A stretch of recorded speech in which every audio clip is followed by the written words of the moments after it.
आरोग्यं धनसम्पदः लक्ष्मीः कौस्तुभपारिजातकसुरा धन्वन्तरिश्चन्द्रमा। नमस्कार, मैं हूं आपके साथ रेशु त्यागी। आयुष्मान भवा कार्यक्रम में आप सभी का स्वागत है। इस प्रोग्राम में हम आयुर्वेद के इलाज की जानकारी आपको देते हैं, जिससे कि आप घर बैठे इस प्राचीन चिकित्सा पद्धति का फायदा उठा सकें। आयुर्वेद में इलाज जड़ी बूटियों, सात्विक आहार और जीवन शैली के बदलाव के जरिए किया जाता है। आज हम आपको बताने जा रहे हैं पॉलीसिस्टिक ओवरी डिजीज या पीसीओडी के बारे में। ये महिलाओं में पुरुष हार्मोन की अधिकता से होने वाला विकार है। पीसीओडी को 18 से 44 वर्ष की आयु की महिलाओं में आम हार्मोनल समस्या माना जाता है। 10 में से 1 महिला को पीसीओडी के कारण निसंतानता की समस्या हो सकती है। यदि कोई महिला अपर्याप्त ओवुलेशन के कारण निसंतान है तो पीसीओडी सबसे प्रमुख कारण हो सकता है। पीसीओडी महिलाओं को शारीरिक और मानसिक दोनों तरीके से परेशान करता है। इस समस्या में सबसे पहले महिलाओं को थकान और तनाव की समस्या होती है। जिनके पीरियड्स डिस्टर्ब होते हैं उन्हें मां बनने में दिक्कत आती है। पीसीओडी के लक्षणों में अनियमित माहवारी या पीरियड्स नहीं आना, दर्द भरा और लंबा मासिक धर्म, चेहरे पर अनचाहे बाल, मुहासे, दर्द, संतान प्राप्ति में कठिनाई होना। तो ये थी बुनियादी जानकारी। ज्यादा जानकारी देंगी हमारी आज की आयुर्वेदिक विशेषज्ञ डॉक्टर रुचि भारद्वाज जी। मैम, बहुत बहुत स्वागत है आपका हमारे खास कार्यक्रम में। Thank you ma'am. तो अगर आपका भी कोई सवाल है, आप फोन करके जानकारी ले सकते हैं। फोन लाइंस खुल चुकी हैं। करोतु कल्याणम् आरोग्यं धनसम्पदः लक्ष्मीः कौस्तुभपारिजातकसुरा धन्वन्तरिश्चन्द्रमा। तो आप भी कॉल कर सकते हैं। लगातार आपके टीवी स्क्रीन पर जो नंबर चल रहे हैं, इन नंबर पर आप कॉल करें और आयुर्वेदिक विशेषज्ञ डॉक्टर रुचि भारद्वाज जी हमारे साथ जुड़ी हुई हैं। आप आज के विषय के बारे में चर्चा कर सकते हैं। आपके मन में कोई भी सवाल आ रहा है तो आप पूछ सकते हैं। मैम, सबसे पहले ये बताएं कि पीसीओडी क्या होता है। आयुर्वेद के मुताबिक पीसीओडी की परिभाषा क्या कुछ है? मैम, पीसीओडी अगर हम मॉडर्न साइंस की बात करें तो एक पॉलीसिस्टिक ओवरियन डिजीज है, यानी कि महिला के गर्भाशय में जो दोनों तरफ ओवरीज होती हैं, उनकी कहीं ना कहीं अपनी कार्य प्रणाली सही ना होने पर वो एग नाक या तो बना नहीं पाती या फिर हाइपरस्टिमुलेशन यानी कि एग का साइज बड़ा बना देती है, जिसकी वजह से महिलाओं में हार्मोन्स जो है उनका स्तर गड़बड़ा जाता है और उनको माहवारी के टाइम पे दिक्कत आती है। समटाइम्स पीरियड्स या तो नहीं आते या महीने में 2 से 3 बार आते हैं, तो इस टाइप का इश्यू होता है। अगर हम पीसीओडी को जब बोले पीसीओडी पॉलीसिस्टिक ओवरियन डिजीज और बहुत सारे सिम्टम्स हार्मोन के स्तर के गड़बड़ाने की वजह से होते हैं, जैसे पीठ पे मुहासे, कीले या एक्ने होना, हेयर फॉल होना, फेस पे हेयर्स ग्रो होना, तो हम उसको पीसीओएस यानी कि बहुत सारी डिजीज भी उसमें इन्वॉल्व हो गई है, तो हम उसको पीसीओएस बोलते हैं। आयुर्वेद में हम इसको एक तरह से कफज व्याधि में काउंट करते हैं, यानी कि बॉडी में जब कफ दोष जो है वो इम्बैलेंस होता है, वो विकेट होता है, तो इस टाइप के डिसऑर्डर्स होते हैं। जी, आपने ये तो बताया डॉक्टर रुचि कि क्या क्या होता है पीसीओडी के दौरान, लेकिन यहाँ पर प्रमुख वजह जानना भी बहुत जरूरी है कि आखिरकार ये होता क्यों है, क्योंकि अगर महिलाएं वजह जान जाएंगी कि किस कारण की वजह से पीसीओडी की दिक्कत आती है तो वो सतर्क हो सकती हैं। बिल्कुल मैम, सबसे बड़ा कारण तो जीवन शैली का सही तरीके से दिनचर्या का ना अपनाना। जो आयुर्वेद में हमें प्रॉपर दिनचर्या बताई गई है कि सुबह किस टाइम पे हमें उठना है, रात को हमें किस टाइम पे सोना चाहिए, पूरे डे में हमारा सीजन के अकॉर्डिंग कैसा डेली रूटीन होना चाहिए। आजकल वो सारा गड़बड़ा रहा है। सेकंड चीज क्या है कि सीजन के अकॉर्डिंग हमारा खाना पीना नहीं है, यानी कि हम मेलन खा रहे हैं जो कि हम विंटर्स में भी इजीली अवेलेबल है, फ्रोजन मेलन। तो ये बहुत सारी चीजें हैं जो बॉडी में हमारे दोष को इम्बैलेंस करती हैं और ये सारी चीजें इन्वॉल्व होती हैं। सेकेंडरी सेडेंटरी लाइफस्टाइल का सबसे बड़ा रीजन, और जो आजकल late night shift, late hours में लोग जॉब कर रहे हैं, उसकी वजह से उनका पूरा डेली रूटीन खराब हो रहा है। ये भी एक रीजन हो सकता है। स्ट्रेस तो है ही, एंड ड्यू टू पॉल्यूशन भी हमारी कहीं ना कहीं मेंटल और फिजिकल हेल्थ इन्वॉल्व हो रही है। तो ये बहुत सारे कारण है, और फीमेल्स को पता होना चाहिए कि उनका बॉडी टाइप क्या है, उनको कैसे अपना डेली रूटीन बहुत अच्छा करके वो एक जनरल गुड हेल्थ को, अपनी हेल्थ की वेलबींग को बना के रख सकती है। तो किन लक्षणों के आधार पर ये पहचाना जा सकता है कि किसी स्त्री को, किसी महिला को पीसीओडी की समस्या है? मैम, पीसीओडी में सबसे पहले तो पीरियड्स में इरेगुलरिटी होती है, या तो समटाइम्स पीरियड्स महीने में 2 से 3 बार आ रहे हैं, 1 या 2 बार आ रहे हैं, या फिर नहीं आ रहे हैं। महिला को 40 दिन का साइकिल है, 60 दिन का साइकिल है, या फिर 3-3 महीने तक साइकिल नहीं आया है। सबसे बड़ा तो ये एक सिम्टम है। कई समटाइम्स क्या होता है मैम कि पीरियड्स रेगुलर है, बट जब वो जनरल स्कैन करवाने के लिए आ जाती है तो पता चलता है कि कहीं ना कहीं वॉल्यूम बढ़ा हुआ है, या ओवरीज का, यानी कि पीसीओडी पिक्चर है। वो उसकी लाइफस्टाइल को थोड़ा सा करेक्ट करने से ही ठीक हो सकती है। यानी कि सिम्टम्स बॉडी में नहीं है, बट आपको इश्यूज अंदर हैं, तो वो आपका जनरल रूटीन में अगर आपको पता चलता है तो आप उसको बैलेंस कर सकते हैं। और जहाँ पे भी आपको सिम्टम्स मिल जाते हैं, you have to be work on it. उसके टाइम से आपको आयुर्वेदिक ट्रीटमेंट स्टार्ट कर देना चाहिए। जी, कहा जाता है कि बीमारी चाहे छोटी हो या फिर बीमारी कितनी भी बड़ी, आयुर्वेद में हर बीमारी का इलाज संभव है। तो आयुर्वेद में इसका क्या कुछ इलाज है? मैम, आयुर्वेद में हम सबसे पहले दोषास को बैलेंस करते हैं। पीसीओडी में भी हम देखते हैं कि ये वातज पीसीओडी है, कफज है या पित्तज है। जो कफज होता है उसमें महिलाओं को क्लॉटिंग वाली ब्लीडिंग होती है, ज्यादातर हैवी क्लोथ्स आते हैं, और पित्तज वाले में उसको कहीं ना कहीं पेन भी इन्वॉल्व होता है। एंड जो वातज, अगर पीसीओडी है तो वात तो इम्बैलेंस है ही। कोई भी फीमेल में मेंस्ट्रुअल साइकिल से रिलेटेड इश्यूज होते हैं, वहाँ पे वात डिसऑर्डर यानी कि हमारी वायु इन्वॉल्वमेंट होती है। तो हाँ, हम उस पर पूरा वर्क करते हैं। हम एक तरह से आपके इंटरनल सिस्टम को क्लींस करते हैं, आपकी बॉडी में बढ़े हुए दोषास को बैलेंस करते हैं, और उसके बाद पेशेंट के क्या सिम्टम है, क्या एज है, और वो कहाँ का रहने वाला है, उसके अकॉर्डिंग ही उसका होलिस्टिक प्रॉपर ट्रीटमेंट करते हैं। तो एक बार फिर से अपने तमाम महिला दर्शकों को यहाँ पर बता देते हैं कि आज हम पीसीओडी को लेकर चर्चा कर रहे हैं। ऐसे में आपका भी कोई सवाल है तो आप भी कॉल कर सकते हैं। लगातार आपके टीवी स्क्रीन पर नंबर चल रहे हैं। मैम, एक और अहम सवाल, क्या यह है जो बीमारी है, क्योंकि ज्यादातर बीमारियां हम देखते हैं कि कुछ जेनेटिक भी होती हैं, तो क्या पीसीओडी की जो समस्या है वो भी जेनेटिक हो सकती है?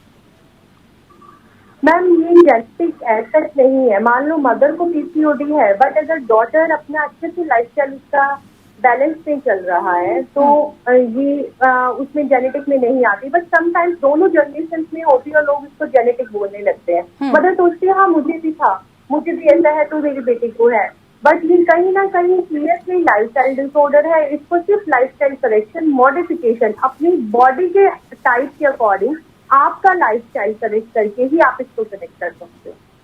जी, डॉक्टर रुचि, इसकी जांच के लिए कौन सी तकनीक अपनाई जाती है? मैम, जनरली इसकी जांच के लिए हम अल्ट्रासाउंड करवाते हैं, लोअर एब्डोमेन अल्ट्रासाउंड, जिससे महिला का पूरा रिप्रोडक्टिव सिस्टम है, ओवरीज है, वो सब नजर आ जाती हैं। सेकेंड, हम प्रेफर करते हैं कि वो अल्ट्रासाउंड पीरियड के 3rd डे पे हो, जिससे पिक्चर क्लियर हो जाती है। फिर हम एक हार्मोनल प्रोफाइल करवाते हैं, फीमेल का एफएसएच लेवल, एलएच, एस्ट्राडोल, और उसके साथ साथ जो उसमें थायराइड है, प्रोलैक्टिन है, उन सब पे हम काम करते हैं। एफएसएच जो हार्मोन होता है मैम, वो बताता है कि वो अच्छे से आपके अंडे परिपक्व मैच्योर कर रहा है, बना रहा है बॉडी में या नहीं। तो उसके स्तर के बेसिस पे भी हमारा मेन ट्रीटमेंट प्रोटोकॉल चलता है। पीसीओडी से क्या क्या समस्याएं हो सकती हैं महिलाओं को, ये आपने यहाँ पर बताया, लेकिन कहते हैं ना कि सतर्कता जो होती है वो ही बचाव होती है। तो इससे बचाव के लिए महिलाओं को किन बातों का विशेष ध्यान रखना चाहिए? मैम, पीसीओडी में फर्स्ट ऑफ ऑल तो महिला का जो सोने का टाइम है और उसका सुबह उठने का टाइम है वो करेक्ट होना चाहिए। वो आयुर्वेदिक दिनचर्या के अकॉर्डिंग सनराइज से आधा घंटा पहले उठे, रात को अपना जो भी डेली रूटीन है उसके अकॉर्डिंग एटलीस्ट 10:30 तक सो जाए। रेगुलर 8 आवर्स की नाइट स्लीप जरूर ले। एंड अगर वो कफज व्याधि है, फीमेल की टाइप भी कफ बनने की है, वेट गेन करने की टेंडेंसी है, तो उसको कंट्रोल में रखें, डे टाइम पे स्लीप ना लें। और उसके साथ साथ भी फीमेल को अपनी डाइट को लेकर बहुत सारे मॉडिफिकेशन करने चाहिए, जैसे कि खाने में बहुत ज्यादा, आयुर्वेद की भाषा में अगर हम बोले तो गुरु आहार, हैवी फूड ना लें, डीपली या 5 मिनट डाइजेशन बहुत नॉर्मल होना चाहिए। बिल्कुल, अगर हमारा डाइजेशन अच्छा है तो हमारी मेटाबॉलिक एक्टिविटीज अच्छी होंगी और हमारे हार्मोन्स का स्तर बॉडी में अच्छा होगा। थर्ड है कि हमारा स्ट्रेस लेवल मेंटेन रहना चाहिए, जो कि हमारी स्लीपिंग पैटर्न से बहुत इफेक्ट होता है। एंड मैम जो मेन चीज है, जो कि मैं पहले भी बता चुकी हूँ बार बार, डाइट बहुत इफेक्ट है। कोई जंक स्पाइसी फूड ना खाएं और उसके साथ साथ जो भी घर में बना हुआ खाना वो नॉर्मल खाएं और अपनी रेगुलर दिनचर्या में सीजनल फ्रूट का इंटेक शुरू करें। बिल्कुल आपने सही कहा, और इसलिए कहते भी हैं कि जो चिंता होती है वो चिता समान होती है, इसलिए चिंता करनी नहीं चाहिए। लेकिन जैसा कि आपने कहा कि हमारा उठने का जो टाइम है, हमारे सोने का जो टाइम है वो निर्धारित होना चाहिए। आजकल मेट्रो सिटीज में हम देखते हैं कि कोई टाइम डिसाइड नहीं होता है। महिलाएं क्योंकि कंधे से कंधा मिलाकर चल रही हैं पुरुषों के साथ, तो नाइट शिफ्ट भी करती हैं, मॉर्निंग भी करती हैं, इवनिंग भी करती हैं। ऐसी सिचुएशन में जो महिलाएं कामकाजी हैं वो क्या कुछ कर सकती हैं? मैम ऐसे स्थिति में तभी मैं बोल रही हूँ, एक आयुर्वेदिक डॉक्टर की परामर्श की बहुत जरूरत होती है। आपका जो बॉडी टाइप है वो उसके अकॉर्डिंग आपको ऐसा, और आपका जो भी वर्किंग शिफ्ट है उसके अकॉर्डिंग आपको वो ऐसे लाइफस्टाइल मॉडिफिकेशंस आपको बताएंगे जो कि ना तो आपकी वर्क लाइफ को डिस्टर्ब करेगा, ना ही आपको हेल्थ को डिस्टर्ब करेगा। तो जैसे कि मेरी बहुत सारी पेशेंट हैं जो कि एमएनसी में वर्किंग है, उनके लेट नाइट वर्किंग आवर्स होते हैं, एयर हॉस्टेज हैं। तो आई जस्ट एडवाइज दैम, आप वर्किंग आवर्स पे आप अपने साथ अपना कौन सा फ्रूट रखें, या फिर आप मखाना रखो, आप जिंजर वाटर बीच बीच में पीते रहो, या आपको अपने पानी में ब्लैक पेपर है और सिनेमन है वो आपको बॉइल करके पीना है। आपके एटलीस्ट आप किसी भी टाइम सोएं, बट आपके दिन में स्टेप्स कितने होने चाहिए, walking steps that should be, मतलब सीरियसली ऑन वॉकिंग, यही नहीं कि वो वर्क मोड में आप ट्रेवल कर रहे हो तो आपके स्टेप्स कितने हो गए हैं, वो सिर्फ आप वॉक के पर्पज से ही निकले। तो इस तरीके से बहुत सारी चीजें हैं जो कि जब डॉक्टर के पास आप जाते हैं तो वो आपकी पूरी प्रोफाइल, आपका ऑक्यूपेशन, आपकी एज के अकॉर्डिंग, आपकी बॉडी टाइप के अकॉर्डिंग आपको गाइड करता है। बिल्कुल, इसके लिए एक डॉक्टर की बहुत ज्यादा जरूरत है, लेकिन हम चाहते हैं कि थोड़ा थोड़ा आप जरूर हमारे तमाम महिला दर्शकों को बताएं आज पीसीओडी के बारे में, कि इसके उपचार के लिए कौन से तरीके अपनाए जाते हैं और क्या इसके लिए सर्जरी की जरूरत भी पड़ती है? मैम देखिए, जब आप किसी भी सर्जन के पास जाएंगे और आप बीमारी का इलाज पूछेंगे तो सर्जन के पास सर्जरी ही सोल्यूशन होता है। बट आयुर्वेद हमारी जो 5000 साल पहले चिकित्सा प्रणाली है उसमें हर चीज इतनी इजीली और बहुत अच्छे से, सिर्फ हमारे घर के कुछ स्पाइसेस, हमारे बहुत इजीली अवेलेबल हर्ब जो हमारे चारों तरफ है, और आप हमारी जीवन शैली से ही ठीक हो जाती है। ऐसे बहुत से पेशेंट है मैम मेरे पास जो 2-3 साल तक हार्मोन्स खा के मेरे पास आए हैं, और जब वे हार्मोन्स खाकर हमारे पास आते हैं और हमारे यहाँ पे उनका साइकिल विद इन 1 मंथ की साइकिल में ही उनका साइकिल रेगुलेट हो जाता है, वो भी normal herbal formulation, medicinal formulation. तो फिर वो पेशेंट बोलते हैं यार हमने इतना टाइम हार्मोन्स क्यों खाया, हमें नहीं खाना चाहिए था। उनको बताया ही जाता है जब वो पीसीओडी का इश्यू लेके जाते हैं, चाहे वो पेशेंट 14 साल का हो, चाहे वो 16 साल का हो, चाहे वो 32 साल का हो, रिप्रोडक्टिव एज में उनको सेम वही हार्मोन स्टार्ट कर दिए जाते हैं जी। वो हार्मोन से जब पेशेंट का पीरियड रेगुलेट होता है तब तक होता है, फिर उन हार्मोन से हमारे हार्मोन्स को, नेचुरल हार्मोन पर हैबिट हो जाती है कि ट्रिगर होने की, कि वो सिर्फ एक मेडिसिन सपोर्ट के बाद ही चलते हैं, तभी रेगुलेट होते हैं।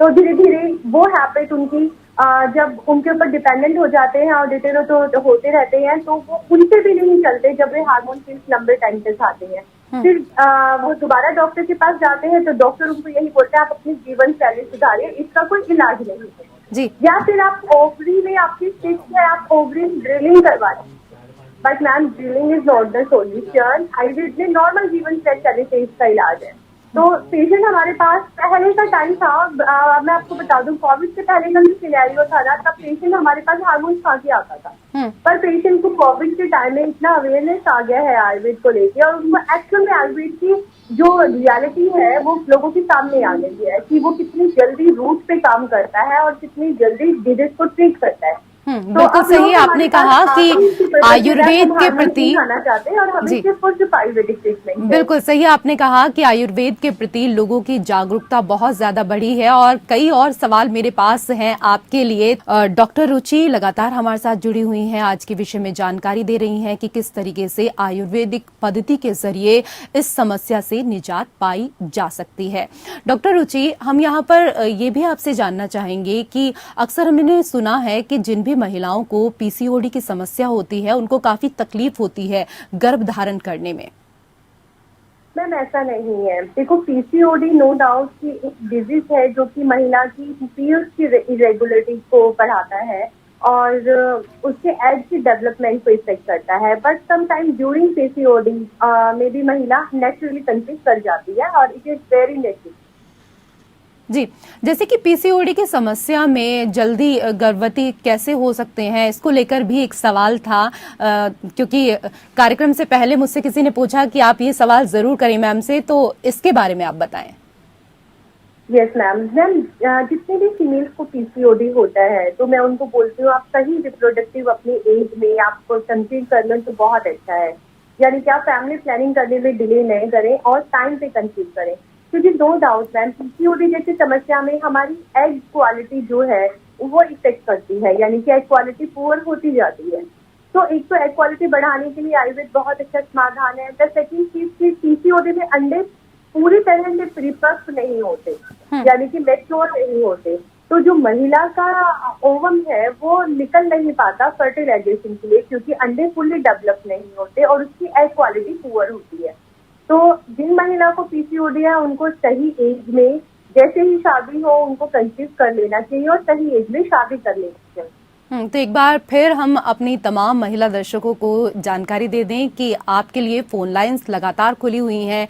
आज जिस विषय पर हम बात कर रहे हैं वो है पीसीओडी। अगर आप भी इस बीमारी से पीड़ित हैं तो आप भी कॉल कर सकते हैं और कुछ भी सवाल इससे संबंधित आप पूछ सकते हैं। डॉक्टर रुचि भारद्वाज लगातार आज हमें पीसीओडी के बारे में जानकारी दे रहे हैं। मैम, पीसीओडी में आईवीएफ प्रोटोकॉल क्या है, इसको भी समझाएं। मैम, जिन महिलाओं को पीसीओडी होता है जैसे कि मैंने पहले बताया उनकी एग क्वालिटी इफेक्ट हो जाती है। तो उन जिनके अंडे बार बार ह्यूमन गोनेडोट्रोपिन हार्मोन जो है वो देने के बाद भी डेवलप नहीं होते, जो कि एक मॉडर्न साइंस का ट्रीटमेंट है कि वो एग की परिपक्वता के लिए और उनको टाइमली रप्चर होने के लिए कुछ इंजेक्शन और ट्रिगर्स देते हैं। तो जब वे फुली डेवलप नहीं हो पाते, उनमें से ओवम नहीं निकला जाता, तो आईवीएफ क्या सपोर्ट करता है कि ऐसे पेशेंट की एग्स निकाल कर उनको बाहर इंजेक्शन के जरिए उनके एग्स को डेवलप करके सही टाइम पे ओवम पिकअप कर लेता है, जिससे कि मेल स्पर्म के साथ उनका सही टाइम पे फर्टिलाइजेशन कर फर्टिलाइज हो जाते हैं, एग बन जाता है एम्ब्रॉय। तो आईवीएफ यहाँ पे काम करता है। बट हम पीसीओडी जैसी समस्या में ज्यादातर आईवीएफ फेलर केसेस देखे जाते हैं क्योंकि एग क्वालिटी नहीं होती। जी, पीसीओडी और आईवीएफ विफलता कैसे संबंधित है, इसको भी समझाएं। मैम, क्योंकि पीसीओडी में हमारी हर फीमेल नंबर ऑफ एग्स के साथ पैदा होती है। जैसे मेल्स में रेगुलर बेसिस पे स्पर्म बनते हैं, बिगड़ते हैं उनके डाइट से, बट फीमेल्स में एग लिमिटेड होते हैं। जैसे कि मैं पहले भी बता चुकी हूँ कि फीमेल्स में एग ऐसे कि एक बैंक होता है जहाँ से खर्चा तो हो रहा है बट उसमें कुछ आ नहीं रहा। तो हमारी महीने की हर पीरियड की साइकिल में वो 10 से 15 एग बनते हैं और बिगड़ते हैं। जब महिला को पीसीओडी यानी कि वो एग जो परिपूर्ण रूप से परिपक्व नहीं होते, हेल्दी कंसेप्शन के लिए 18 से 22 mm तक का एग चाहिए। तो ज्यादातर पीसीओडी केसेस में स्मॉल सिस्ट में कन्वर्ट हो जाते हैं, उनका साइज 9-10 mm पे रह जाता है और वो पॉकेट में जाके स्मॉल सिस्ट में कन्वर्ट हो जाते हैं। तो ऐसे केसेस में हम क्या करते हैं कि आप कितना भी आईवीएफ करवाओ, आप उनका एग को बाहर निकालो, ओवम को पिक आप कर ही नहीं पाओगे। अगर ओवम पिक भी कर लिया तो वो बहुत अच्छी क्वालिटी का नहीं होता है, क्योंकि अंडा का साइज अच्छा नहीं होता, वो अच्छे से मैच्योर नहीं हो पाता, तो ओवम भी क्वालिटी में पुअर होता है, तो वो फर्टिलाइज हो ही नहीं पाता है जी। तो इसलिए पीसीओडी के केसेस में आईवीएफ फेलर रहते। जी मैम, एक और सवाल कि क्या पीसीओडी के लिए कोई फर्टिलिटी विशेषज्ञ हैं? यस मैम, पीसीओडी के लिए जैसे कि मैं फर्टिलिटी ही ट्रीट करती हूँ। I am Ayurveda consultant as a fertility consultant. तो आयुर्वेद में ऐसे बहुत सारे रसायन हैं जिसमें हम पीसीओडी पे ही काम करते हैं, और वो स्पेशली मैम हम ये कह सकते हैं कि हमारा आयुर्वेद 80% सक्सेस देता है पीसीओडी के पेशेंट। जी, क्या पीसीओडी में आईवीएफ अंडे की गुणवत्ता को प्रभावित करता है? यस मैम, पीसीओडी में अंडे की गुणवत्ता ही प्रभावित होती है। मैंने बताया ना कि वो अंडा जब अच्छे से फुल्ली मैच्योर नहीं होगा तो उसके अंदर का जो ओवम है वो बनेगा ही नहीं, वो भी मैच्योर नहीं होगा, तो वो ओवम फर्टिलाइज कैसे करेगा? जी, फिलहाल हमारे साथ एक दर्शक हैं, हमारे साथ दशरथ मौर्य जी हैं। सर, क्या सवाल पूछना चाहते हैं आज के विषय को लेकर? पूछिए अपना सवाल। हाँ मैडम, ऐसा है कि मेरा कई बार कांटेक्ट कर रहा था लेकिन कांटेक्ट नहीं हो पाया, आज हुआ कांटेक्ट जी। मेरा बाल है, मेरे 50 ईयर मेरा एज है, और बाल बहुत टूटता है और थोड़ा खुजलाता है, और जब भी कंघी लगाओ, हाथ से लगाओ, बहुत टूटता है। देखिए, आज विषय तो वैसे दूसरा है। आज हम महिलाओं से संबंधित विषय को लेकर बात कर रहे हैं, पीसीओडी को लेकर बात कर रहे हैं, लेकिन डॉक्टर रुचि कुछ ना कुछ सलाह आपको जरूर दे देंगी बालों को लेकर भी। डॉक्टर रुचि। जरूर मौर्या जी, एक तो बालों के लिए सबसे जरूरी है आपका कैल्शियम और विटामिन डी का स्तर। आपकी डाइट में कैल्शियम कितना है, आप उसका इंटेक बढ़ाइए, आयरन का इंटेक बढ़ाइए। अभी आगे सीजन बहुत अच्छा है आंवले के लिए, रेगुलर आप 2 आंवले खाइए, और कॉन्स्टिपेशन नहीं होनी चाहिए। कॉन्स्टिपेशन होगी, इंडाइजेशन होगा तो आपकी बॉडी में अच्छी तरह से जो भी आपको सप्लीमेंट चाहिए वो एब्जॉर्ब नहीं होंगे, और जिससे हेयर फॉल होगा ही होगा। तो आप देखिए आपकी डाइट में आप कैसे, किस तरीके से आप डाइट की गुणवत्ता को बढ़ाकर आप अपने बालों को बचा सकते हैं। चलते चलते डॉक्टर रुचि, एक और सवाल आपसे कि हमने देखा है जिन भी महिलाओं को पीसीओडी की समस्या होती है, अचानक से उनके मूड में बदलाव होता रहता है, मूड चेंज होता रहता है, उसके लिए वो क्या कर सकती हैं? यस मैम, उसके लिए भी आयुर्वेदा में बहुत सारे ट्रीटमेंट हैं, जैसे कि हम अभ्यंगम ऐसी फीमेल्स को सजेस्ट करते हैं, शिरोधारा। साथ के साथ मैम मैंने आपको बताया कि आयुर्वेद नहीं सिर्फ फिजिकली काम नहीं करता, वो हॉलिस्टिकली अप्रोच के साथ काम करता है। जब पीसीओडी फीमेल हमारे पास आती है तो हमें पता होता है कि इसका हार्मोन्स का स्तर, एस्ट्रोजन का स्तर इसकी इस एज के अकॉर्डिंग सही नहीं चल रहा, या इसमें प्रोलैक्टिन बढ़ा हुआ है तो उसको मूड स्विंग्स हो रहे होंगे, इसका थायराइड इफेक्टेड है। तो इन सारी चीजों के अकॉर्डिंग हम उसको कुछ ऐसे मेजर रसायन देते हैं जिससे उसका ब्रेन स्टिमुलेट होता है, और वो मेजर रसायन उसके हार्मोन्स के स्तर को भी बैलेंस करते हैं। जी, बहुत बहुत शुक्रिया डॉक्टर रुचि इतनी अच्छी जानकारी देने के लिए हमारी तमाम महिला दर्शकों को। और इसी के साथ आयुष्मान भवा में फिलहाल इतना ही। नमस्कार। करोतु कल्याणम् आरोग्यं धनसम्पदः लक्ष्मीः कौस्तुभपारिजातकसुरा धन्वन्तरिश्चन्द्रमा।